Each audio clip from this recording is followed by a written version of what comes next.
Good morning. Welcome to Highly Caffeinated Therapy. I'm your host, Jacob Dye. All right. Welcome to the third episode in a 4-episode series that we're doing on what I refer to as the 4 pillars of mental wellness.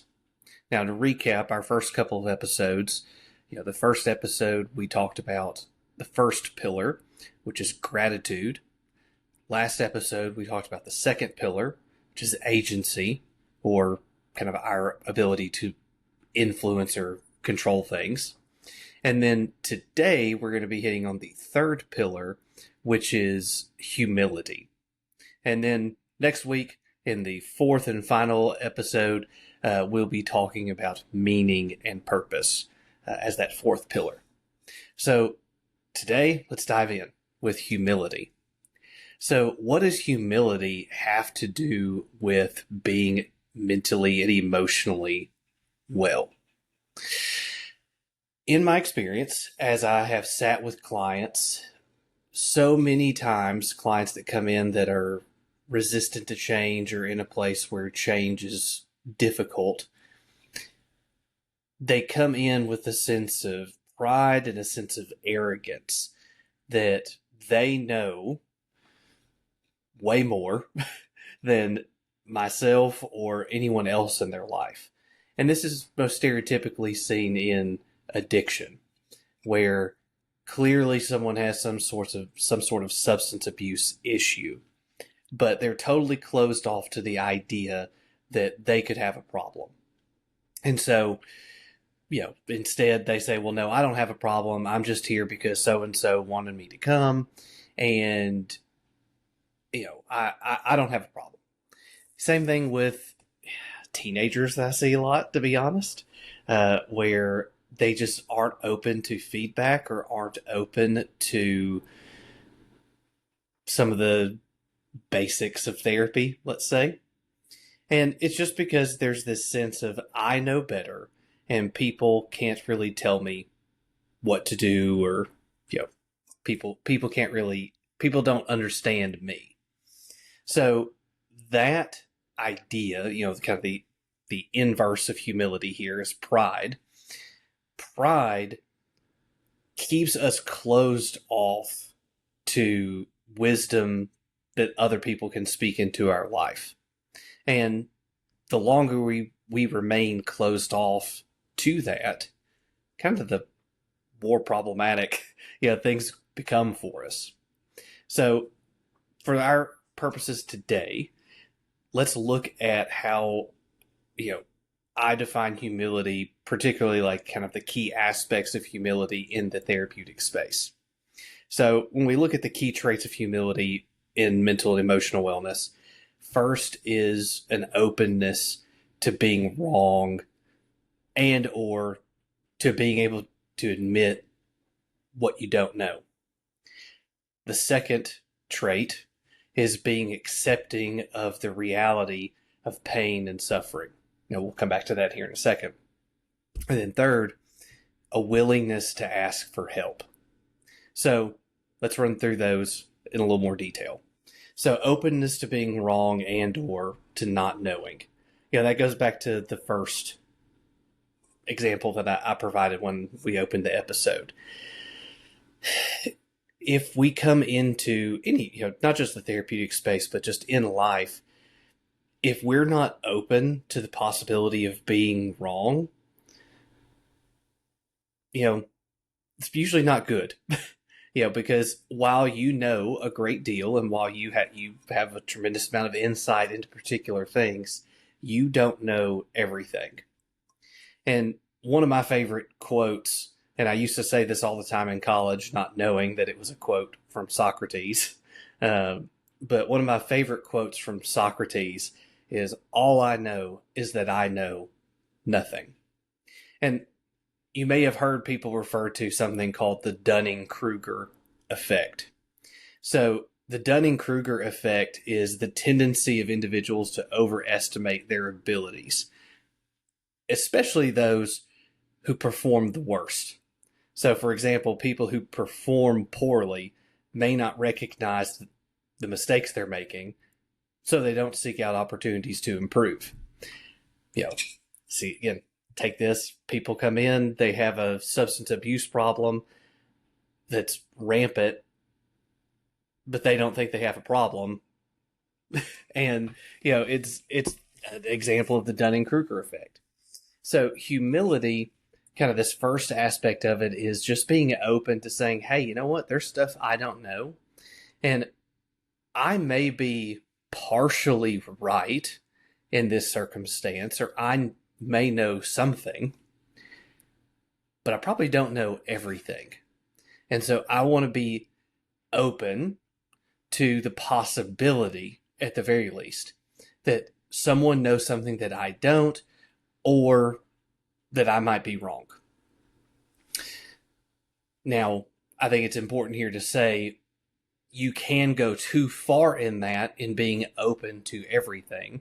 The old saying, don't be so open-minded that your brain falls out. We have to know, it is true that you know things, and we have to kind of cling to the knowledge that we possess, but we should also, take that Reagan-esque approach of trust but verify. I trust that I know things, but I'm going to seek out confirmation. I'm going to seek out wisdom. I'm going to seek out feedback from other people to verify that I do, in fact, know what I think I know, or verify that, hey, there was something I didn't know, and now I know more. So it's this idea of, I would say, selective or partial openness. So then our second trait of humility here is this openness to the acceptance of the reality of pain and suffering. So this, a lot of times, gets tremendous pushback from my clients, because we live in an age where we're very, very separated from kind of just the natural laws of cause and effect. And we're, again, going back to gratitude, we should be very grateful that we live in such a time, in such a place, that we don't encounter the most basic level of suffering that most humans have experienced throughout history. And while that's a tremendous blessing, and we should be grateful for that, it oftentimes leads to kind of this arrogance and this pride that manifests when we encounter pain and suffering, and we say, well, this shouldn't happen to me. Or, I've sat with people when something bad happens, they're like, yeah, but, it's insert year here, 2024, 2023, whenever, it's 2000 whatever, it shouldn't be this way, or I shouldn't face this suffering. And, my question always is, well, says who? Because yes, it's true that we live in a time where a lot of suffering is mitigated and, outright avoided because of the blessings that we experience just in, the time in which we live. But that does not mean that pain and suffering aren't a natural part of life. And when I sit with people who are the most emotionally healthy, they're people who've come to terms with and made peace with and are accepting of the reality that pain and suffering is a part of the bargain. I think of instances where I've had clients where they're experiencing really immense emotional pain and psychological pain because something bad has happened to someone in their life. And as I sit with them and I work with them and we work together,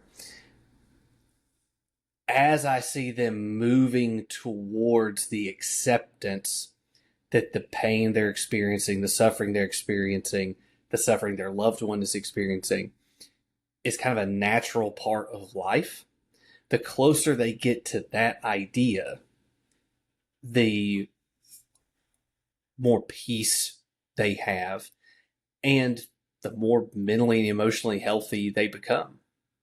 An example, this is just a totally made up example to try and drive home the point. Let's say, you find out that your spouse has cancer, gets a cancer diagnosis. That's terrible. It's awful. It's going to create this, sympathetic nervous system response in you. It's going to create that response in them. And there's this sense of fear and this sense of dread. And, we're going to go and we're going to get treatment and we're going to go through all that. But let's say a person like that comes to my office and they're just sitting there and they're really angry. They're angry that cancer is even a thing. And they're saying, yes, but, we're relatively young. Maybe we're in our 40s. And, they shouldn't have cancer. It shouldn't be this way. And the longer that client sits in that space of cancer shouldn't even exist and it shouldn't exist for us, the longer they stay there, the more mental and emotional distress they're going to experience. But as they move to, cancer is an unfortunate part of life for a lot of people. And it's unfortunate that, we're facing this, but we're also blessed and grateful that we have tremendous doctors and medicine and, things that are going to help us get treatment and get through this. As they move into that place of acceptance, not all the pain and suffering goes away because it's still painful to see your loved one hurt. But that suffering, that extra suffering diminishes. And I'll use this example. We talked about this in one of my men's groups, and it was probably one of the best groups that we had, as from just the feedback I got from the other guys. But we talked about the difference between pain and suffering. And if you're not watching, if you're listening, just kind of put your hands together like your fingertips together, kind of like you're holding a miniature basketball. That's pain. We're all guaranteed to experience this amount of pain in our life. And sometimes that's something big, sometimes it's something small, somewhere in between, but we're all guaranteed to face this amount of suffering. Now imagine someone started blowing that ball up like a beach ball and it just keeps getting bigger and bigger and bigger. As we focus on things that are outside our control, we start focusing on things outside our sense of our own agency. We get into a lot of, prideful and arrogant thinking, such as it shouldn't be this way, these things shouldn't be happening, so on and so forth. The more we drift into that thinking, that pain, again, mini basketball, that amount of pain has increased to, something the size of a ginormous beach ball. And if you're watching, I don't know where the hearts came from, but you're welcome, I guess. So it's the difference between pain and suffering. Pain, we're all guaranteed to face. Suffering is when I sit in non-acceptance of that pain and reject the fact and reality of that pain and seek to control it or seek to deny that it's even a part of existence. So, second trait, accepting the reality of pain and suffering. And then finally, a willingness to ask for help. And for a lot of people, again, that pride, that arrogance keeps us from asking for help, right? And this is the power of things like a therapy group. This is the power of things like AA or NA or Celebrate Recovery or any of the other recovery type groups, that's one of the first few steps is, one, admitting we have a problem, and then, admitting that we can't do it ourselves and we need help. That humility, that shedding of pride allows us to actually start to get better. But the more prideful someone is, the more arrogant someone is, the more someone thinks that they know more than everybody else, the more emotionally and psychologically unhealthy they become. And what I want to do here at the end is I want to read you the Serenity Prayer. Now, I know what you're thinking. Jacob, I already know the Serenity Prayer. I would contend you probably don't. You probably know the first few lines of the Serenity Prayer. But Reinhold Niebuhr in 1926 wrote the Serenity Prayer. And the full thing, I believe, is really, really powerful. And as we're reading through it, I think you're going to see a lot of the aspects of what we talked about today. So I will read us the full Serenity Prayer here. God, grant me the serenity to accept the things I cannot change, the courage to change the things I can, and the wisdom to know the difference. Living one day at a time, enjoying one moment at a time, accepting hardship as the pathway to peace, taking, as he did, this sinful world as it is, not as I would have it, trusting that he will make all things right if I surrender to his will, that I may be reasonably happy in this life and supremely happy with him forever in the next. Amen. So it's that, the last 3/4 of that we leave off just in the sake, and that first part, God grant me the serenity to accept the things I cannot change, courage to change the things I can, wisdom to know the difference. That's a great way for us to bring humility into our life and to stay connected to it.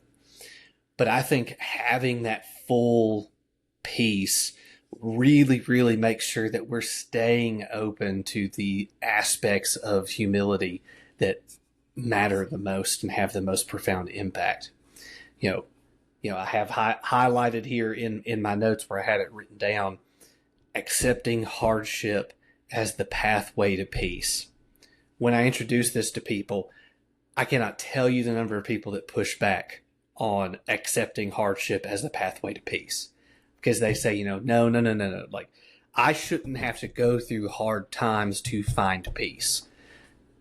To which, I'll usually very gently, not this directly, but in essence, I push back and say, and the longer you stay there, the longer you say that and believe that, the less peace you will have. And then, that last piece, that I may be reasonably happy in this life and supremely happy with him forever in the next.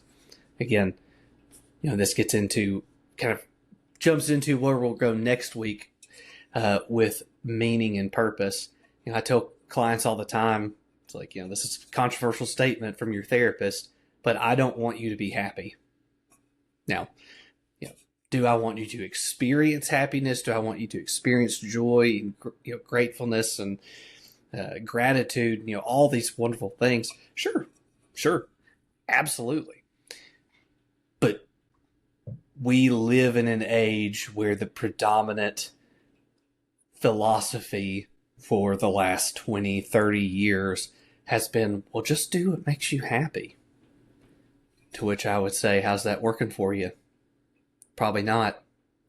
Because what makes me happy today, what makes me happy right now, may not make me happy 5 minutes from now, 5 days from now, a few years from now. And if I'm always pursuing immediate happiness as the most important piece, I'm never truly going to be happy. So I think, that, it takes a degree of humility to accept that as well. And to say, as long as I am reasonably happy, that's okay. That's good enough. Okay, so hope this was helpful for you. Next week, we will hit the final piece of this, which is meaning and purpose. And I always welcome feedback, always welcome questions. You're more than welcome to drop us a message here in the podcast. You're more than welcome to email me and that's Jacob at highlycaffeinatedtherapy.com. More than happy to hear from you. And we look forward to seeing you here in the near future. I hope you enjoy your highly caffeinated beverage of choice today. I'm going to sit here and finish my office-made espresso, and we will see you here in a couple of weeks. Have a good one.